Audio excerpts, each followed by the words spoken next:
Hello friends, welcome to the GS foundation की इस online platform पे आप सभी का भरपूर स्वागत है।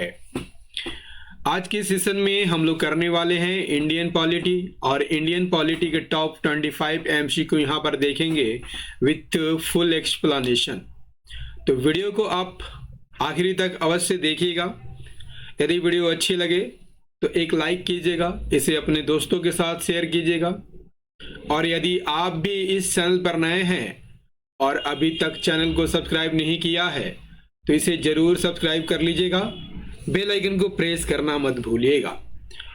और याद रखिएगा, मेरी वीडियो रोजाना रात को 8 बजे आती है, तो इसे आप रोज देखना मत भूलिएगा। तो चलिए शुरुआत करते हैं आज के सेशन को। पहला सवाल आपके स्क्रीन पर है, कहता है कि भारतीय संविधान के किस भाग में स्पष्ट रूप से घोषणा की गई है कि भारत एक धर्मनिरपेक्ष राज्य है। मौलिक अधिकार, संविधान की प्रस्तावना, राज्य के नीति निर्देशक सिद्धांत, संविधान की 9वीं अनुसूची।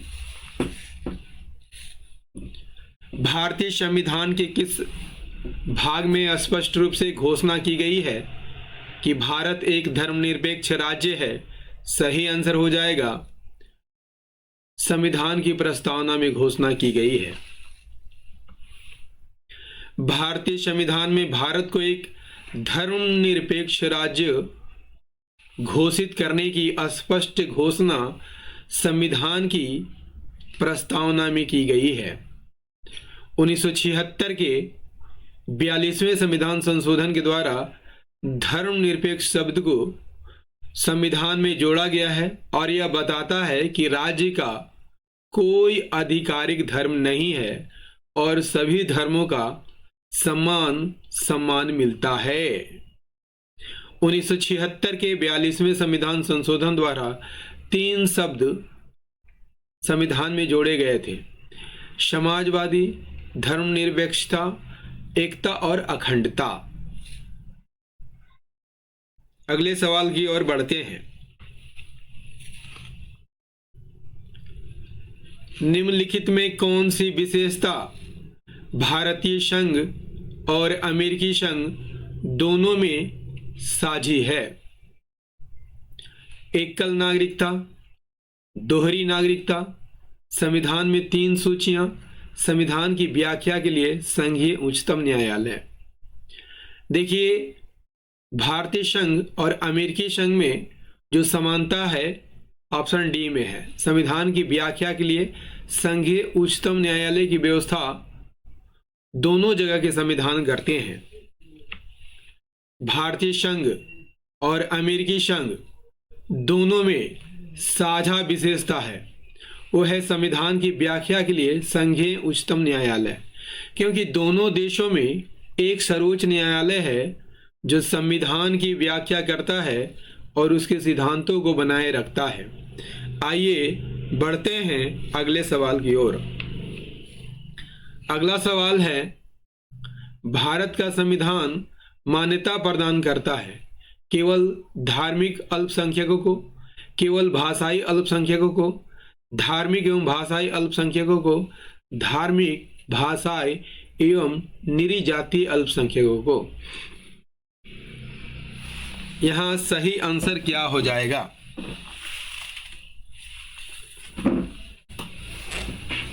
सही आंसर हो जाएगा ऑप्शन सी, धार्मिक और भाषाई अल्पसंख्यकों को भारत का संविधान मान्यता प्रदान करता है।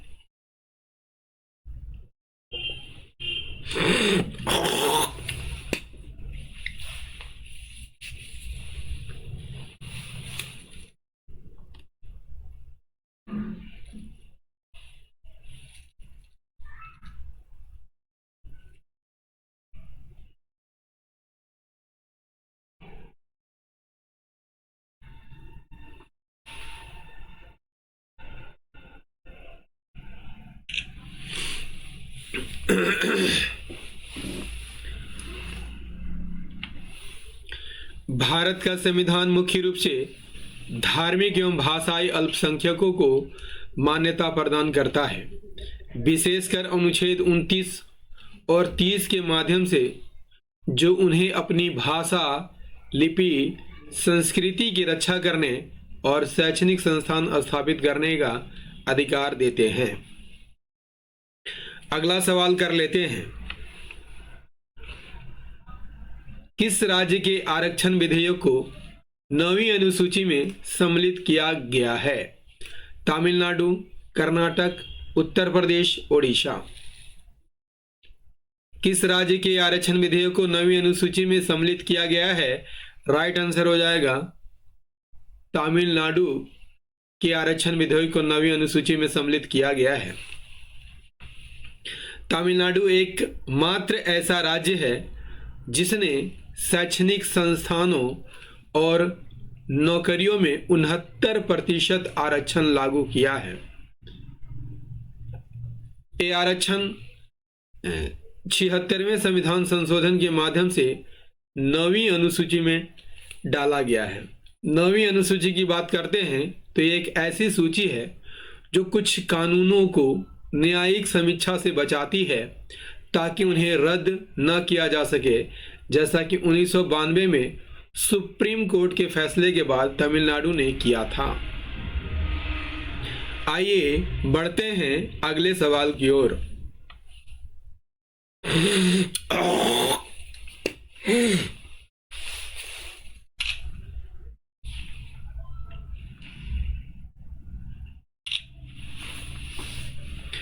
अगला सवाल है, हिमाचल प्रदेश को राज्य का दर्जा प्रदान किया गया था 1956 में, 1967 में, 1971 में या 1975 में? राइट आंसर हो जाएगा हिमाचल प्रदेश को राज्य का दर्जा 1971 में दिया गया था।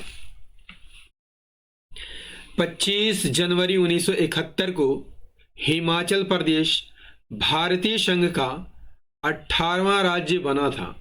इससे पहले यह एक केंद्र शासित प्रदेश था। हिमाचल प्रदेश को 1 नवंबर 1956 को केंद्र शासित प्रदेश बनाया गया था। इसमें 1 नवंबर 1966 को कांगड़ा और पंजाब के अन्य पहाड़ी क्षेत्रों को इसमें मिलाया गया, लेकिन इसका दर्जा केंद्र शासित प्रदेश का ही रहा। यानी 1966 तक ये केंद्र शासित प्रदेश था। अंत में 25 जनवरी 1971 को हिमाचल प्रदेश को पूर्ण राज्य का दर्जा दे दिया गया। आइए अगले सवाल की ओर बढ़ते हैं। अगला है, किस देश में दोहरी नागरिकता का सिद्धांत स्वीकार नहीं किया गया है? भारत, कनाडा, ऑस्ट्रेलिया, संयुक्त राज्य अमेरिका। किस देश में दोहरी नागरिकता का सिद्धांत स्वीकार नहीं किया गया है?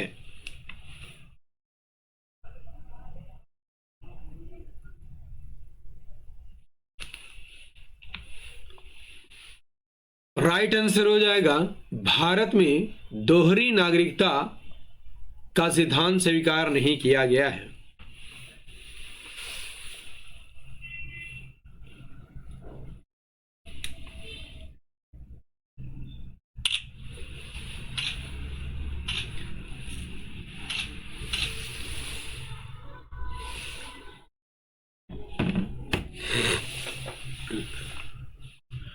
दोहरी नागरिकता का सिद्धांत मुख्य रूप से संयुक्त राज्य अमेरिका में विकसित और स्वीकार किया गया है। इसके अतिरिक्त कनाडा, ऑस्ट्रेलिया, स्विट्जरलैंड आदि देशों में भी दोहरी नागरिकता है। भारत दोहरी नागरिकता को स्वीकार नहीं करता है और ये सिंगल सिटीजन में विश्वास करता है। आइए अगले सवाल की ओर। अगला सवाल है, चेन्नई राज्य बनाम चंपक दो राजन मुकदमे में भारतीय सर्वोच्च न्यायालय के निर्णय के परिणाम स्वरूप निम्नलिखित में से किस मौलिक अधिकार को संशोधित किया गया है?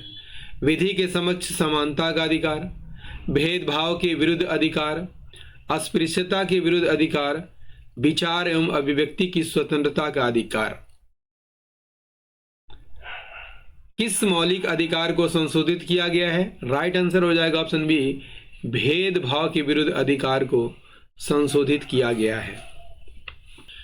चेन्नई राज्य बनाम चंपकम दोराय राजन मुकदमा 1961 में कोर्ट ने जाति आधारित आरक्षण को अनुच्छेद 15 का उल्लंघन माना था। इसके परिणाम स्वरूप भेदभाव के विरुद्ध अधिकार अनुच्छेद 15 में संशोधन कर दिया गया, जिससे संविधान का पहला संशोधन हुआ और राज्य को सामाजिक और शैक्षिक रूप से पिछड़े वर्गों के लिए एक विशेष प्रावधान करने की शक्ति मिल गई, क्योंकि उसके बाद संविधान में 15(4) के तहत संशोधन किया गया था। आइए देखते हैं अगला सवाल। अगला है, भारत के प्रत्येक नागरिक का कर्तव्य होगा कि प्राकृतिक पर्यावरण का संरक्षण एवं सुधार। उपरोक्त कथन भारतीय संविधान के किस अनुच्छेद में संदर्भित है? राइट आंसर हो जाएगा अनुच्छेद 51A में है। अनुच्छेद 51A में क्या दिया गया है? मौलिक कर्तव्य दिया गया है, और मौलिक कर्तव्य में 7वां कर्तव्य क्या है? प्राकृतिक पर्यावरण की रक्षा करें, वन, झील, नदी और वन्य जीवों सहित प्राकृतिक पर्यावरण की रक्षा और उसमें सुधार करें और प्राणी के प्रति दया भाव रखें। भारतीय संविधान के नीति निर्देशक तत्व के अनुच्छेद 48 में पर्यावरण का संरक्षण और संवर्धन तथा वन्य एवं वन्य जीवों की सुरक्षा से भी संबंधित है। जो राज्य को देश के पर्यावरण, वन और वन्य जीव की रक्षा और सुधार करने का निर्देश देता है, जो 42वें संविधान संशोधन 1976 द्वारा जोड़ा गया था। अगला कर लेते हैं। अगला है, निम्नलिखित में कौन सा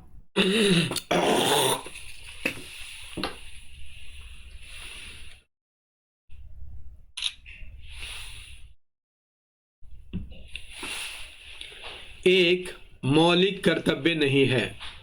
राज्य का आज्ञा पालन, कानून का आज्ञा पालन, समाज का आज्ञा पालन, करों की अदायगी। देखिए, मौलिक कर्तव्यों में समाज का आज्ञा पालन शामिल नहीं है। ठीक है, आइए इसका डिटेल देखते हैं। समाज का आज्ञा पालन एक मौलिक कर्तव्य नहीं है, जबकि राज्य और कानून का पालन करना, करों का भुगतान करना सभी संविधान के भाग 4A के तहत मौलिक कर्तव्यों से संबंधित है। समाज का आज्ञा का पालन करना सीधे मौलिक कर्तव्य में सूचीबद्ध नहीं है।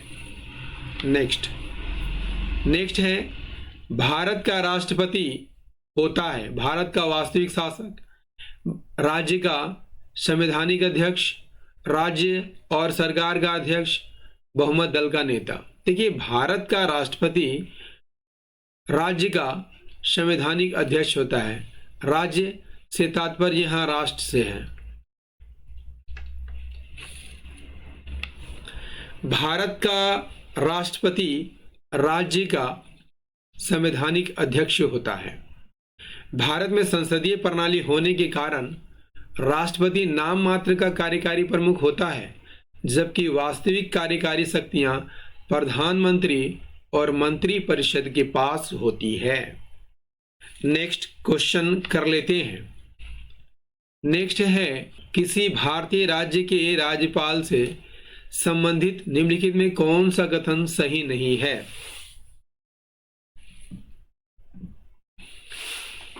ए, वह भारत के राष्ट्रपति द्वारा नियुक्त होता है, बिल्कुल सही कथन है। वह 5 वर्ष तक अपने पद पर बना रहता है, बिल्कुल सही कथन है। यदि संबंधित राज्य की विधायिका उसे पद से हटाए जाने के लिए प्रस्ताव पारित करती है तो वह पदमुक्त किया जा सकता है, बिल्कुल गलत कथन है दोस्तों। ठीक है, तो ये ऑप्शन सी सही आंसर हो जाएगा। वह एक से अधिक राज्यों का राज्यपाल हो सकता है। राज्यपाल को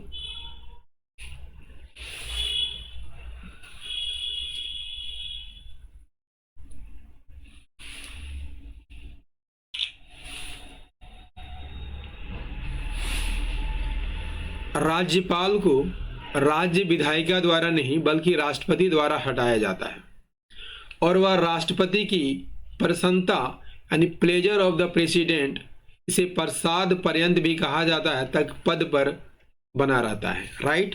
चलिए अगला सवाल कर लेते हैं। भारत के किसी राज्य में मुख्यमंत्री पद पर नियुक्त होने वाली प्रथम दलित महिला कौन है? सुश्री जयललिता तमिलनाडु की मुख्यमंत्री थी। तमिलनाडु की मुख्यमंत्री थी और एक कभी भी दलित महिला नहीं थी। सुश्री मायावती यूपी की मुख्यमंत्री थी और ये दलित महिला थी। दलित महिला थी। राइट आंसर क्या हो जाएगा? Option B. नंदिनी शतपथी को उड़ीसा का मुख्यमंत्री बनाया गया था और ये भी दलित महिला नहीं थी। सुश्री उमा भारती ये मध्य प्रदेश की मुख्यमंत्री बनाई गई थी और ये भी दलित महिला नहीं थी। तो राइट आंसर हो जाएगा ऑप्शन बी। भारत के किसी राज्य की मुख्यमंत्री बनने वाली प्रथम दलित महिला सुश्री मायावती है, जिन्होंने उत्तर प्रदेश में कई बार मुख्यमंत्री का पद संभाला और दलितों के सशक्तिकरण के लिए कार्य भी किया है। नेक्स्ट कर लेते हैं। एक विकास खंड पर पंचायत समिति होती है, एक सलाहकार समिति, एक प्रशासकीय अधिकरण, एक परामर्शदात्री समिति, एक निरीक्षण प्राधिकरण। राइट आंसर हो जाएगा एक प्रशासकीय अधिकरण होता है। एक विकास खंड यानी ब्लॉक स्तर पर पंचायत समिति एक प्रशासकीय अधिकरण यानी एडमिनिस्ट्रेटिव अथॉरिटी होती है और यह ग्राम पंचायत और जिला प्रशासन के बीच एक महत्वपूर्ण कड़ी का काम करती है। ग्रामीण विकास योजनाओं को लागू करती है और ब्लॉक स्तर पर प्रशासन चलाती है। आइए देखते हैं अगला सवाल। और सेशन कैसा लग रहा है दोस्तों, आप कमेंट करके ज़रूर बताइएगा। यदि सेशन पसंद आ रहा हो तो एक लाइक भी कीजिएगा, इसे अपने दोस्तों के साथ शेयर कीजिएगा। और यदि आप भी इस चैनल पर नए हैं और अभी तक चैनल को सब्सक्राइब नहीं किया है तो ज़रूर सब्सक्राइब कर लीजिएगा, बेल आइकन को प्रेस करना मत भूलिएगा। चलिए आगे बढ़ते हैं। अगला है सर्वोच्च न्यायालय में न्यायाधीश नियुक्त होने के लिए व्यक्ति को कम से कम कितने वर्ष उच्च न्यायालय का एडवोकेट होना चाहिए? कितने वर्ष उच्च न्यायालय का एडवोकेट होना चाहिए? देखिए एडवोकेट 10 साल होना चाहिए और यदि 5 साल जो है न्यायाधीश के पद पर काम किया है किसी भी उच्च न्यायालय में तो वह भारत का न्यायाधीश बन सकता है। तो राइट आंसर क्या हो जाएगा? ऑप्शन बी 10 वर्ष। सर्वोच्च न्यायालय में न्यायाधीश नियुक्त होने के लिए व्यक्ति को कम से कम 10 वर्ष तक उच्च न्यायालय का अधिवक्ता होना चाहिए या 5 साल तक उच्च न्यायालय का न्यायाधीश होना चाहिए या राष्ट्रपति की राय में एक प्रतिष्ठित विधिवेता होना चाहिए। राइट। चलिए अगला है केंद्र और राज्यों के बीच वैधानिक शक्तियों का बंटवारा किस अनुसूची में दिया गया है? 5वीं, 8वीं, 6ठी या 7वीं? राइट आंसर हो जाएगा 7वीं अनुसूची में दिया गया है। केंद्र और राज्यों के बीच वैधानिक शक्तियों का बंटवारा भारतीय संविधान की 7वीं अनुसूची में दिया गया है। इसमें 3 सूचियां हैं। संघ सूची जिस पर संघ कानून बना सकती है, राज्य सूची जिसमें राज्य कानून बना सकती है और समवर्ती सूची जिसमें संघ और राज्य दोनों कानून बना सकती है। क्लियर? ताकि केंद्र और राज्य सरकारें अपने अपने अधिकार क्षेत्रों में कानून बना सके। क्लियर? नेक्स्ट कर लेते हैं। वित्त आयोग क्या है? एक अस्थायी निकाय है। वित्त आयोग अस्थायी निकाय नहीं है दोस्तों, ये अस्थायी निकाय है जो प्रत्येक 5 साल पर गठित होती है। वार्षिक निकाय है, बिल्कुल गलत। त्रिवार्षिक निकाय है, भी गलत। 5 वार्षिक निकाय है जो कि 5 सालों पर गठित होती है। ऑप्शन डी यहाँ पर सही आंसर हो जाएगा। वित्त आयोग एक संवैधानिक निकाय है जो भारत के राष्ट्रपति द्वारा हर 5 साल में यानी पंचवार्षिक में गठित किया जाता है। केंद्र और राज्यों के बीच वित्तीय संसाधनों के वितरण की सिफारिश के लिए इसका गठन किया जाता है और यह संविधान के अनुच्छेद 280 के तहत अस्थायी संवैधानिक निकाय है। राइट, चलिए नेक्स्ट कर लेते हैं। किसी राज्य में राष्ट्रपति शासन की प्रारंभिक अवधि कितनी होती है? 1 वर्ष, 3 माह, 6 माह या 2 वर्ष? देखिए, राष्ट्रपति शासन की प्रारंभिक अवधि 6 माह होती है। किसी राज्य में राष्ट्रपति शासन की प्रारंभिक अवधि 6 माह, जिसे संसद की मंजूरी से हर 6 महीने में अधिकतम 3 साल तक बढ़ाया जाता है। नीचे दिए गए स्तंभों में कौन सा सुमेल गलत है? 52वां संशोधन दल बदल विरोधी अधिनियम से संबंधित है, बिल्कुल सही है। 48वां संविधान संशोधन पंजाब में आपात उपबंध से संबंधित है, ये भी यहाँ सही है। 58वां संविधान संशोधन गोवा को राज्य का दर्जा, बिल्कुल गलत है दोस्तों, क्योंकि 56वें संविधान संशोधन के द्वारा गोवा को राज्य का दर्जा दिया गया था और 62वें संविधान संशोधन द्वारा पिछड़ी जाति से संबंधित है। तो राइट आंसर क्या हो जाएगा? ऑप्शन सी सुमेलित नहीं है। 52वां संविधान संशोधन अधिनियम 1985 में पारित हुआ था और दल बदल विरोधी कानून इसमें जोड़ा गया था। 48वां संविधान संशोधन 1984 में हुआ था और पंजाब में राष्ट्रपति शासन की अवधि बढ़ाई जाने से संबंधित है। गोवा को राज्य का दर्जा 56वें संविधान संशोधन 1987 से मिला था और 62वां संविधान संशोधन अनुसूचित जाति और जनजाति के आरक्षण की अवधि बढ़ाने से संबंधित था। राइट, चलिए दोस्तों, इंडियन पॉलिटी का ये सेशन आपको कैसा लगा कमेंट करके जरूर बताइएगा।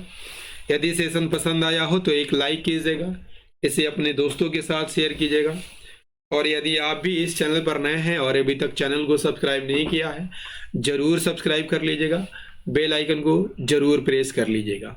मिलते हैं अगले सेशन में इतिहास के प्रश्नों के साथ। तब तक के लिए जय हिंद, धन्यवाद।